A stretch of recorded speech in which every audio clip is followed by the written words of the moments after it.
So we're going to talk about running AWS Lambda with Selenium. Okay, that's our first topic. My name is Yarden. I am the head of quality here at Applitools. I have a BSc in computer science, and I have a lot of experience in automation testing. I worked for 3 years in Duda Mobile. I did some web testing with Selenium.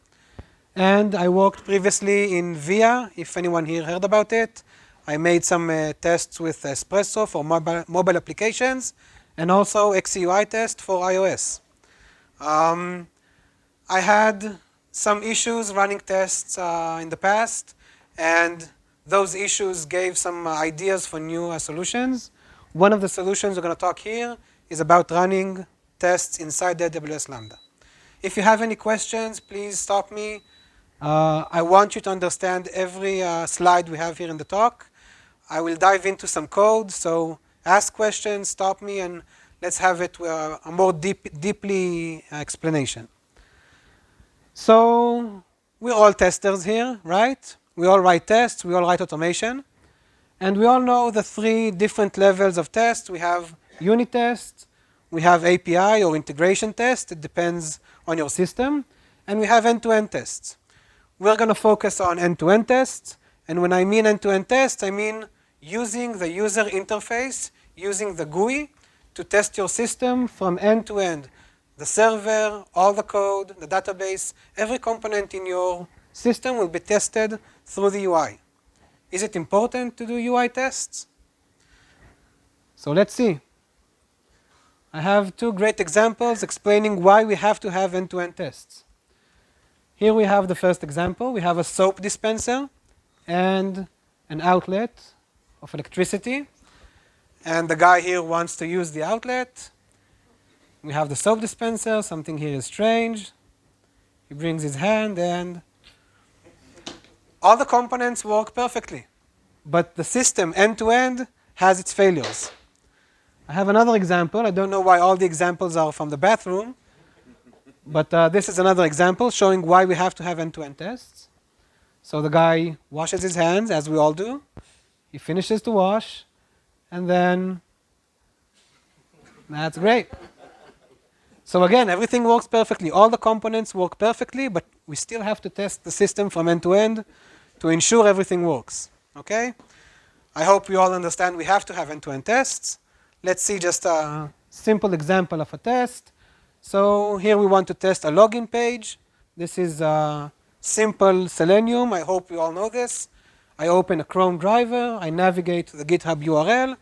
I find the element with the ID login. That's the login button. And I click on it. Pretty simple. That's how end-to-end test in Selenium looks like. So now the question is, how do you run your tests? You have a few examples. You have a few options. This is the first option. This is the website we want to test. This is the Selenium test. You just saw an example of it, and the Chrome browser. By a show of hands, how many of you run the tests locally on a machine in your office? 1, 2, 3, 4, 5, 6. Okay, that's the regression test you run every time you want to release a new version, right? You run it locally on your machine. Great. So what is good about this system? What are the advantages if you run your tests locally? So it's fast. If you run it locally on your machine, the test and the browser sit exactly on the same machine. There is no communication between the test and the browser. You don't have to use a network to communicate between them. And the tests are very fast. What are the disadvantages? So it's very hard to scale this system. If you want to run more than 5 or 6 tests, if you want to run 500 tests or thousands of tests, it's very, very hard to run it on your local machine.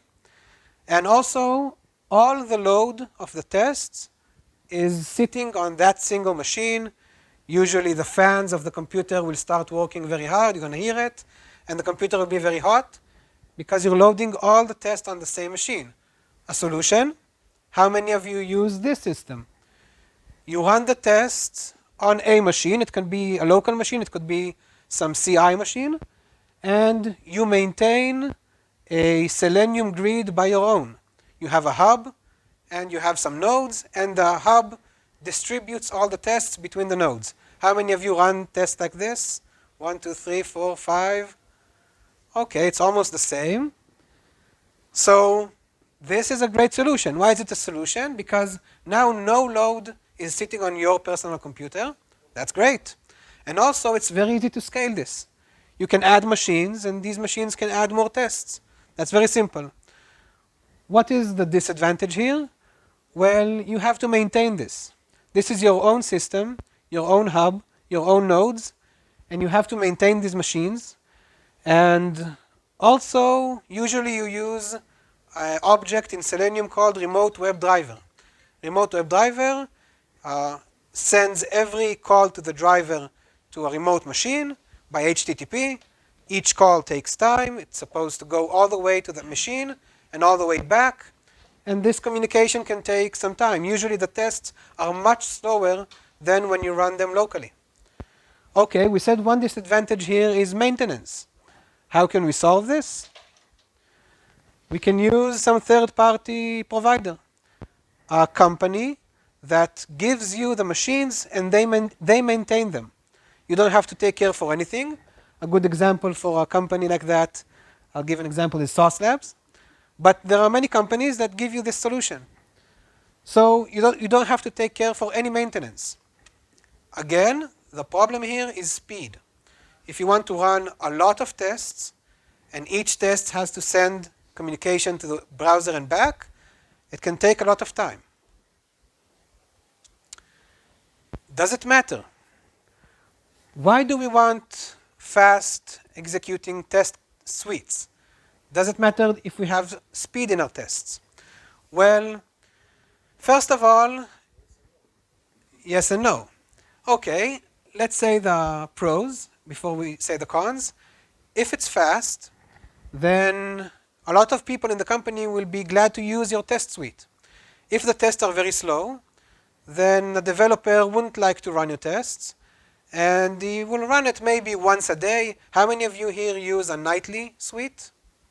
Ah, great. I love it. So the tests run at night, and we come in the morning and we see all the failures. What happens if we want to fix a test? That means we want to fix a bug. Now we have to run the whole suite again, right? So this idea of very fast tests give you faster feedback, and it will engage more people in the company with your tests. So we want speed. If we want speed, how do we achieve it? That's the solution I want to suggest today. We're going to talk about AWS Lambda and how are we going to run tests inside, Selenium tests inside an AWS Lambda. So let's start with a definition. By Wikipedia, AWS Lambda is an event-driven serverless computing platform provided by Amazon. Okay, that's a long sentence. Usually people call it function as a service. I won't dive too deep into this idea, but what we need to know about what is Lambda, it's a server, okay, it's a machine running code, but you don't have to maintain it. You don't care how it does it. You give the Lambda a piece of code. Actually, you paste a piece of code inside the AWS services, and every time you call the Lambda and you tell the Lambda, I want you to run now, it will execute that code. If you call it twice, two Lambdas, two servers, two machines will rise, both of them will run the code and die after it. You don't have to do anything to maintain it. You just need to give it the code has to work, okay? And it executes the code perfectly. That's Lambda. So how do we use it to run tests? I will show you the architecture I created. You can have different ideas, and that's great. What I want you to understand is how this works, and then you can take it to your own companies and try to implement it in your own systems. If you have any questions on this architecture, I will show also examples of code. Please stop me and ask a question. So we have three main players here in the system. We have the CI system, the continuous integration or the deployment system. We use Jenkins, but you can use any other system, it doesn't matter. We have the storage of Amazon called S3, and we have the Lambda servers that I can call as much as I want. Let's see how the architecture works before we dive into the code. So we begin with Jenkins. I want to build the code and run the tests. The first thing Jenkins does is compile the code. If you write it in Java, it will create a jar file, an executable jar file. It will build it, and it will send it to the storage, the S3 of Amazon. Okay? That's the first step. Inside this jar are all the tests that I want to run in the suite. All of the tests. Okay? This is very important. The second step is after Jenkins finished sending the jar to the storage, it invokes a Lambda. It calls a Lambda server, telling it, I want you to start. Start doing what? Well, we already pasted the code inside the Lambda, so it knows what it should do. Okay? It's very easy to invoke a Lambda. I will show the code later. The next step, the Lambda starts up, fires up, and it downloads the jar from the S3 storage. Okay? All the tests are inside the jar. The Lambda now picks a single test to execute. Okay? That single test will be executed inside the Lambda. There will be a headless Chrome driver inside the Lambda. It will run the test locally. After it finishes, it sends back the report to the storage, to S3, and reports after it finishes back to the CI, I finished my test. Each Lambda executes a single test from the jar. Okay? How does it know which test it should invoke? Well, Jenkins can tell it, this is the test I want you to run. I can start 50,000 tests at once. 50,000 Lambda machines will fire up. Each Lambda will pull the jar from the S3. It will run the test locally with a headless Chrome, finish, upload the test to S3, and bring it back to Jenkins. How does this solve all the stuff we talked about earlier about speed and maintenance? Well, you don't have to maintain Lambda.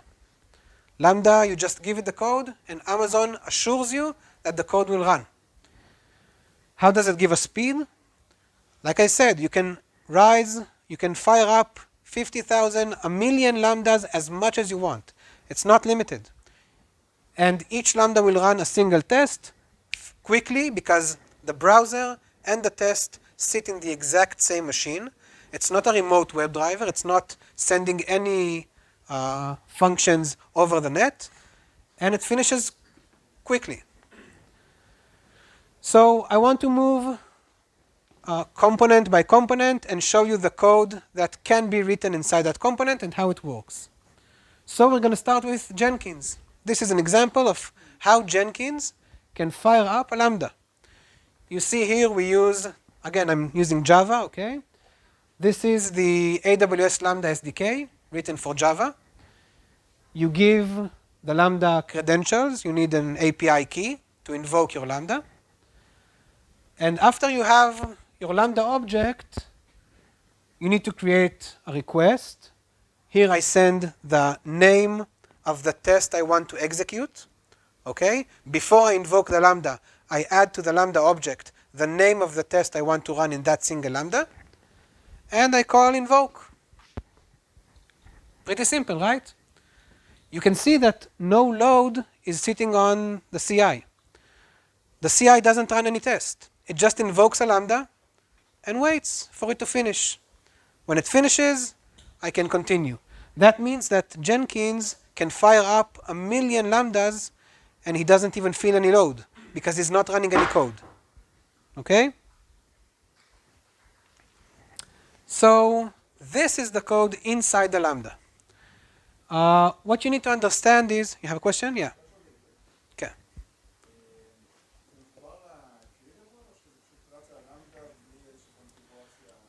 So the question is, do we use grid or are we using a completely different solution without any Selenium grid? So no, this is not using Selenium grid. What I found is that if you want to use Selenium grid with maybe spot instances or a machine that you maintain by yourself, First of all, you have to maintain it, but that's not the only problem. I tried running more than 100 tests with Selenium Grid. It's not working perfectly. The hub, the single machine that needs to share the load between multiple machines, all the load is sitting on it, and it needs to communicate with multiple machines at once. This system has no central hub. No one is holding any load. That way I can scale it as much as I want. With Selenium Grid, I got to the maximum of 80 parallel tests. Maybe I got to 90, but after you pass 100, and those tests have some actions doing there, it's not a simple test like navigating to a URL and that's it, then the hub starts to slowly deteriorate, and at the end it doesn't cope with the load.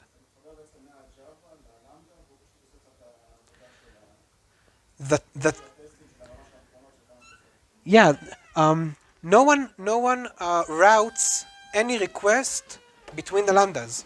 Each lambda knows exactly what it has to do. It downloads the jar file, the tests, run the test locally with no one telling it what to do. So there's no central machine controlling this whole system. The Jenkins only invokes the lambda, but it doesn't pass any commands like click or navigate. It doesn't do anything. It just invokes the lambda and waits for it to finish. So there's almost no load on Jenkins. Okay? Yeah. You said every lambda downloads the jar file. Doesn't make better out what? Great question. Then it costs a lot of money because on AWS you pay for every server you start. So you have two different topics I'm gonna talk in the next slides. First of all, what is the cost? How do we calculate the cost? And is it expensive? And the second topic is, can I improve the way I download the jar from S3? These are two different topics I'm going to talk about. That's the idea. We optimized it. We optimized the way, and I'm going to show how we download the jar from S3. Okay? That's a great question. Any other questions? Okay, let's dive into the code inside the Lambda. So if you go to the Lambda documentation of AWS, you will see that Lambda can have different languages. It could be written in JavaScript, in Java, in .NET. I chose Java. I like Java. But it doesn't matter. You can use whatever code you want. And you have to know that a Lambda is a function as a service. What does it mean? You give the Lambda a piece of code, and the Lambda will run it. That code, for Java, has to comply to this function name. It has to be handle request, and there are a set of different overloads for how many arguments it can get, and what are the arguments. But it's a static structure of how those functions should look like. So when the Java gets a request, invoke Lambda, like Jenkins did already, it will start this method. And you can see it's pretty simple. What does it do? It gets the jar from S3. Okay? This you can do with AWS S3 SDK. It gets some environment variables like where to put the Chrome driver, where to put the jar of all the tests inside the Lambda. I said Lambda is a server. It is a machine, okay? I know people call it serverless, but you can't run code without a server, without a machine. It is a machine, but you can't use it as a regular server. So we download the jar to a specific path inside the Lambda, and we download the Chrome driver to a specific path. Here I used the CLI, the command line SDK for using S3. So I copy from S3, from Amazon S3, I copy the jar, I copy the Chrome driver, okay? And this, in line number 9, I execute the jar. How do I execute the jar? So in Java it's very simple, you can do it in other languages, but the important idea here is that I pass it an argument. The argument is the name of the test I want to execute. How do I know the name of the test? Where is it stored in? Who gave the Lambda this data? Jenkins. Jenkins sent it inside the payload. So the Lambda knows which class to run. It's pretty simple, right? Yeah. Makes sense to copy the repository straight to Lambda and on Lambda to build it and to run, or is it save any time? Copy it from GitHub, for instance. To build and to run from the Lambda itself. It's a good question. How would you run it? Run the code? You need a Java compiler. You need to compile the code. Yeah, I think it's doable. But if you have, well, I didn't check it. Maybe I'll check it, and maybe it's a good idea. But I believe it's almost the same because it's the same amount of code you need to download and the resources and all of the stuff for the tests. So that's it. That's the code inside the Lambda. It's pretty simple, right? So we talked about what is Jenkins doing, what is the Lambda doing, what is going inside the jar. How do I run a specific test inside a jar of tests? So this is the main function, again Java, inside the jar. This is the entry point to the jar, okay? As usual, I have an args argument. The first argument is the name of the test I want to run. Lambda, when it executed the jar file, I passed it as an argument. Here it is. This is the argument. Here I use testng. You can use JUnit or any other testing framework you want to run with the tests. I give this testng object the name of the test I want to run, and I tell testng to run it. Again, pretty simple.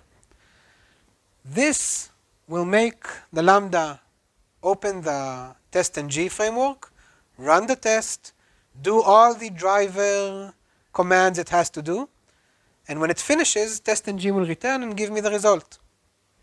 But the results are like XML? Or Yeah, you can, if you give testng a listener, the default listeners for testng, it will automatically create a testng report. can you take it from Jenkins? Yeah, if you want to extract the report from the Lambda, you need to give the Lambda a command to upload it back to S3, and then Jenkins can pull it from S3. Okay? Pretty simple, right? Okay, so we saw all the code. You can take this code and it will work in your system. And let's understand why is this better in terms of speed than other solutions we talked about. So the first thing is when we talked about running tests on a remote WebDriver, look how many hops each command had to hop up over to get to the browser. So we run the Selenium on some CI, on Jenkins or other CI. That machine sends the test to the hub, to the Selenium grid. The hub will send it to the node. The node will have to execute the command on the browser, but that's not the end. After every click, the result of the click has to return back to the test. So each request has to go through all these hops from the CI back to the browser and back again for each command, for each action you do on the driver, on the browser. So if you multiply this with hundreds of tests or thousands of tests, this can be pretty slow. Inside the Lambda, the test code and the browser sit on the same exact machine. So each command is executed as if you run it locally on your computer. That's extremely fast. So before we did this solution, this great solution with AWS Lambda, we had 6 Windows machines, each running 6 browsers. And it worked for about 50, 60 tests we wanted to execute. When we started scaling our tests and wanting to run them faster, not in a nightly, we wanted to run the tests every time a developer commits new code. We want the tests to run automatically and fail the build if one test failed. So we have to be extremely fast if we want the developers to use this solution. So with Lambda, I'm unlimited, completely. I'm not unlimited to tens of thousands of tests, as much as you want. You're completely unlimited. You can scale as much as you want. And the cost of these 6 Windows machines and using Lambda is pretty much the same. Again, we had here about 60 tests. Here we had more than 400 tests. And the cost is pretty much the same. I can scale it even more, and the cost won't grow too much. I will show in the next slides how do you calculate the cost. It's pretty simple. Yeah. Those Windows machines were always on? That's a good question. Yeah, those Windows machines usually were always on. Then we moved to spot instances when I can request each time. Even those spot instances that didn't work, when the developers wanted to run the tests every time they did a commit, then de facto the tests would run all the time. That means that machines were on all the time. Not only that, each developer that did a commit created a new suite. On each branch, a new suite would run. And if I have 400 tests, that means that if you have 5 developers times 400 tests for each branch, that's a whole lot of tests. So even for spot instances, that's pretty costly. With Lambda, I will show you it's not that expensive. Not only that I have an unlimited scale, the scaling is very exact. That means that once a test ends, immediately the Lambda dies, and I can request a new one. If I want 10,000 tests, then all the Lambdas run at once. Immediately when the test ends, the Lambda dies. So again here the maintenance is pretty easy. I call invoke Lambda. When it finishes, that's it. About pricing. So let's say we have 5,000 requests. What does it mean, 5,000 requests? That means 5,000 tests, because each test is a Lambda invoked with the test name. Let's say I have 5,000 requests, 5,000 tests. Each test is maximum 5 minutes. This is a very important metric, because we're going to see in next steps, next slides, why is it important. The maximum Lambda memory we want to allocate is 3 giga. So this is the calculation you have to do. In the end, it costs about $22 per suite execution. If you want to run this suite every time a developer commits code, then it will cost $22. If you want to run it nightly, it's $22 every night. Let's compare it to a famous lab provider. We have 24 parallel tests, 24, not 10,000 tests, 24 parallel tests. It will cost you $3,576 a month for 24 parallel tests. Again, this lab provider gives you a lot of functionality that doesn't work on Lambda. I just want to compare the cost, okay? So what are the disadvantages? First of all, you cannot log in to a Lambda. I did say it's a machine, it's a server, but it's not a regular server that you know. AWS maintains it, and they allocate the machine, and they allocate everything inside it, and you can't log into it. So if you want to see the test running while it's doing it, you can't. It's very hard to read Lambda logs. It's not so simple as just opening the log and starting to read it. Also, if your tests are long, if you have a test that is running for 30 minutes, Lambda will kill it. Lambda is limited to 3 gigabytes. That's the biggest Lambda you can allocate today. You need to subscribe to a specific size.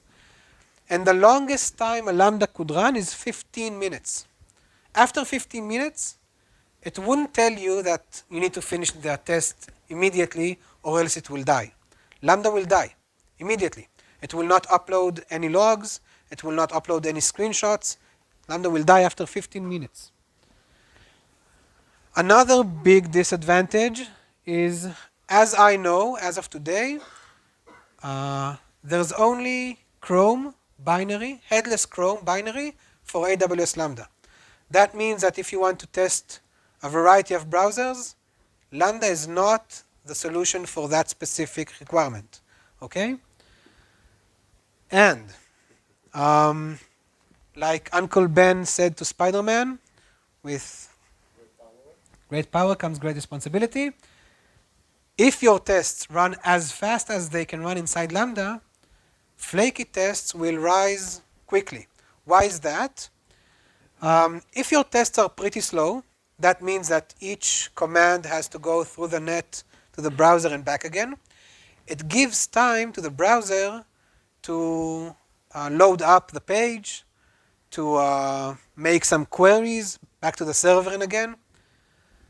If the test is extremely fast, like it is inside Lambda, then it will immediately run a command after a command after a command, and it won't give time for the application to load. That means that if you want to use Lambda, the tests have to be stable, completely stable. They have to wait for each element.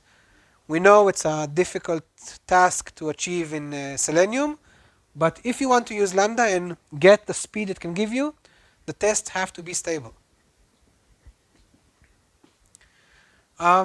This is not a disadvantage, but it's something we crossed upon when we started using Lambda. So I said that previously, before Lambda, we had 6 machines, each running 6 Chrome browsers.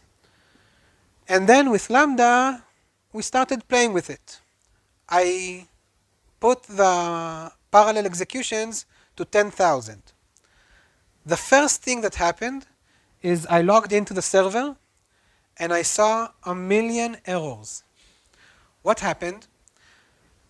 I gave the server that is giving me the application I'm testing, I put a huge load of customers doing a ton of actions on the web page at once. And that huge load didn't got the service from the server. That means that I had to create some ramp-up system, that I had to start only with 10 tests, after 30 seconds add 20 tests, after 30 seconds add 30 tests, until I got to about 80–90% of CPU usage of the server. It means that you are not the bottleneck. If you want to have faster tests, no problem. Give me a bigger server, the test will run faster. The testers are not the bottleneck anymore. I was better than the server. Okay, that's pretty special in test automation. Yeah. Just replicate it and put it behind load balancer or something? Yeah, that's what we did in the end. We spread the load of all the tests to several different servers. That means that each test got a different URL to address, and that way we could increase it as much as we want. So you can see the cat ramping up. So you had a question, a great question about cost. I talked about cost and about the jar size. What if the jar is very big and I have to download it? So first of all, we did everything we could to reduce the size of the jar. We took out resources that are not used. We try to delete dependencies that have a big effect on the size of the jar. So that's the first step we did. But that's not enough. The second step we did is reusing the jar. So I said that when a lambda finishes, it dies, and then a new lambda will be created. So that's not all the truth, okay? It is the truth, but I can tell the lambda not to delete the whole data. It's okay that you want to die, but I want you to start up again with the previous data you had. So there's a chance that maybe I'll get a new lambda without any data in it, and then I'll have to download the jar again. But the happy path is that maybe I'll get a lambda that was already used, and the data will already be there. So I can reuse this exactly same jar I have to add some code to the Lambda function to check, first of all, before you download the jar, is there a jar already existing? And another difficult issue is how do I address local files on that machine? Because I can't log into that machine. I can't save files like I did in the Windows machines. I can't save files on that machine and just give an environment variable. I have to download everything. So when you implement this in your company, these things you have to think about. It's not very complicated, but these things you have to address. Thank you very much.